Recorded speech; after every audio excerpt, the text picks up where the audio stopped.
Bab 55. Sakit hati gadis CEO. Setelah membersihkan diri, Irene kembali ke bawah untuk sarapan, karena dia belum sarapan. Sampai di meja makan kemudian ia menyuruh seorang pelayan menghangatkan makanan. "Bitolong makanan," singkat Irene. "Iya non," ucap Bibi lalu memanaskan makanan. Irene berjalan ke arah kulkas mengambil minuman dingin. Setelah meminumnya ia letakkan kembali lalu tangannya mengambil sekotak susu. Lalu ia menutup kulkas berjalan menuju meja makan menunggu makanannya. Beberapa saat kemudian makanannya sudah tertata rapi di atas meja. Tanpa menunggu lama Irene memakan makanan dengan lahap. "Aku gak dikasih nih," ucap Davin yang melihat Irene makan. "Nih kalau kamu mau tinggal ambil sendiri," ucap Irene tanpa melihat Davin. "Lapar ya Bu," sindir Davin yang melihat Irene makan, yang begitu lahapnya sampai tak memperdulikan sekitar. "Kalau udah ketemu makanan aku dilupain," ucap Davin merasa diabaikan. Irene tak menjawab, ia masih saja fokus dengan makanannya. "Cek. Ya sudah aku kesini mau pamit pulang dulu," pamit Davin. "Kok udah pulang?" tanya Irene menatap Davin. "Iya soalnya mama suruh pulang," ucap Davin sambil membersihkan bibir Irene yang belepotan. "Cek anak mami," ucap Irene. Lalu ia makan kembali. Davin pun tersenyum lalu ia berdiri. "Aku pulang ya," ucap Davin.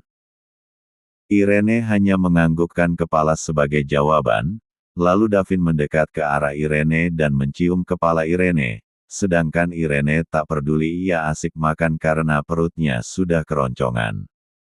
Pagi harinya Irene sudah berangkat ke kantor karena ia mendapat informasi kalau ada masalah. "Masalah apa?"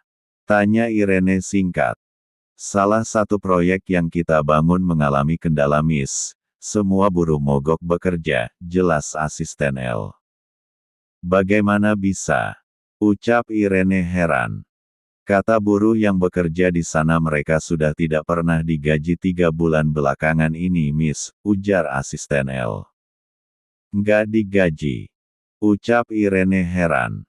"Benar Miss, saya rasa ada korupsi Miss," ucap asisten L. "Bagus. Bagus, berani-beraninya dia korupsi di tempatku," ucap Irene tersenyum penuh arti.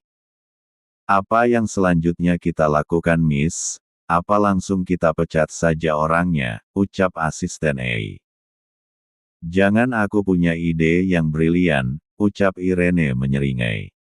"Pasti nanti orang itu bernasib sial," batin asisten L yang melihat seringai Irene.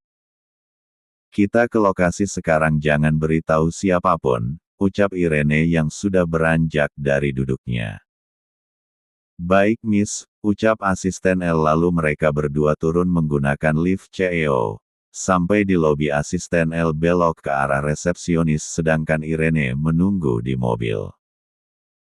"Sasa, saya sama Miss Ler mau pergi pertemuan klien, kalau ada mencari bilang saja tidak ada," ucap asisten L datar. "Baik asisten L," ucap Sasa. Lalu asisten L berjalan keluar menyusul Irene yang sudah menunggunya di mobil.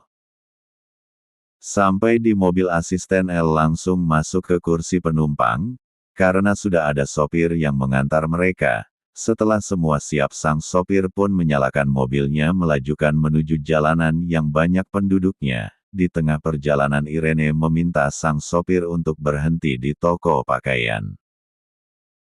"Nanti kita berhenti dulu di toko pakaian di depan ya Pak," ucap Irene sambil mengotak-atik ponselnya. "Baik Non," ucap sang sopir.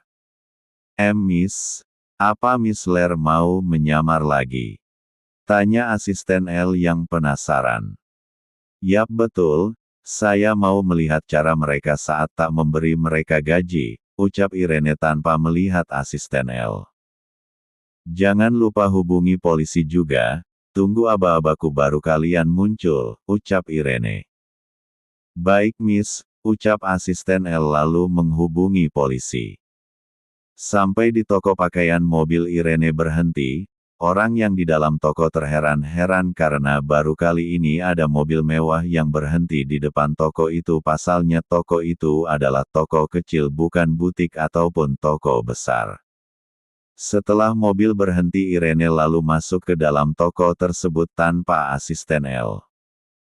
"Selamat datang di toko kami," ucap salah satu karyawan itu menampilkan senyum ramah. "Ya, aku mau beli 1 baju atasan kaos, 1 kemeja sama celana jeans sekalian, kalau ada topi ambil juga," ucap Irene pada karyawan itu. Maaf, maksudnya kami yang pilihkan," tanya karyawan itu. "Ya, kamu pilihkan pakaian yang agak tomboy," ucap Irene menatap karyawan itu. "Baik Nona, tunggu sebentar, silakan Nona duduk dulu," ucap karyawan itu. "Terima kasih," ucap Irene lalu duduk di atas sofa sambil menunggu pesanannya. Beberapa menit kemudian karyawan itu kembali menghampiri Irene membawa pesanan Irene. "Permisi Nona, ini pesanan Nona sudah selesai," ucap karyawan itu tersenyum. "Oh," Irene berdiri dari duduknya. "Berapa semuanya?" tanya Irene. "Semua jadi 580.000 Nona," ucap karyawan itu. "Tunggu sebentar," ucap Irene lalu mengambil uang dalam dompetnya. "Ini uangnya, ambil saja kembaliannya," ucap Irene lalu mengambil paper bag. Kemudian berjalan keluar tanpa menunggu jawaban karyawan itu. Karyawan itu pun mengungkapkan terima kasih dengan membukukan badan walaupun Irene sudah keluar dari toko. "Kita ke tempat itu langsung," ucap Irene pada sopir saat ia sudah berada di dalam mobil. Tanpa menunggu perintah 2 kali, sang sopir pun menjalankan mobilnya menuju tempat tujuan.